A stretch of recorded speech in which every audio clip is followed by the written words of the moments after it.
சபரிமலைக்கு மாலை போட்டு கிளம்புறதுக்கு முன்னாடி வீட்ல ஒரு தேங்காய் உடைச்சிட்டு தான் கிளம்புவாங்க. அதே மாதிரி சபரிமலையில இருந்து திரும்பியதும் ஒரு தேங்காய் உடைச்சிட்டு தான் வீட்டுக்குள்ளேயே போவாங்க. அதற்கு காரணம் என்னன்னு தெரியுமா? ஐயப்பன் கருப்பண சுவாமி கிட்ட மாலை போட்டு விரதம் இருந்து சபரிமலைக்கு வர பக்தர்களை நான் பார்த்துக் கொள்வேன், அவர்களுடைய குடும்பத்தாரை பார்த்துக் கொள்வது உன் பொறுப்பு அப்படின்னு ஐயப்பன் கருப்பண சுவாமிக்கு கட்டளையிடுறாரு. இத நான் எப்படி தெரிஞ்சுக்கிறது அப்படின்னு கருப்பண சுவாமி கேட்கிறார். சபரிமலைக்கு வீட்ல இருந்து கிளம்புறதுக்கு முன்னாடி ஒரு தேங்காய் உடைப்பாங்க. அந்த தேங்காய் சத்தத்தை கேட்ட உடனே அவங்க வீட்டுல போய் நீ காவலா இருக்கணும் அப்படின்னு சொல்றாரு. எவ்வளவு நாள் நான் காவலா இருக்கிறது அப்படின்னு கருப்பண சுவாமி கேட்கிறார். சபரிமலையில இருந்து திரும்பி வர்றப்ப இன்னொரு தேங்காய் உடைப்பாங்க. அந்த தேங்காய் சத்தத்தை கேட்டதும் நீ கிளம்பலாம் அப்படின்னு ஐயப்பன் கருப்பண சுவாமி கிட்ட சொல்றாரு. சபரிமலைக்கு நீங்க கிளம்புனதுல இருந்து திரும்பி வர வரைக்கும் உங்கள் வீட்டின் காவலாக கருப்பண சுவாமி இருக்கிறார் என்பதுதான் உண்மை.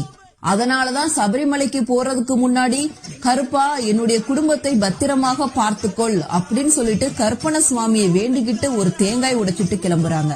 அதே மாதிரி சபரிமலையில இருந்து திரும்பி வந்ததும் என் குடும்பத்தை பத்திரமாக பார்த்து கொண்டதற்கு ரொம்ப நன்றி கருப்பா அப்படின்னு சொல்லிட்டு இன்னொரு தேங்காய் உடைச்சிட்டு வீட்டுக்குள்ள போறாங்க.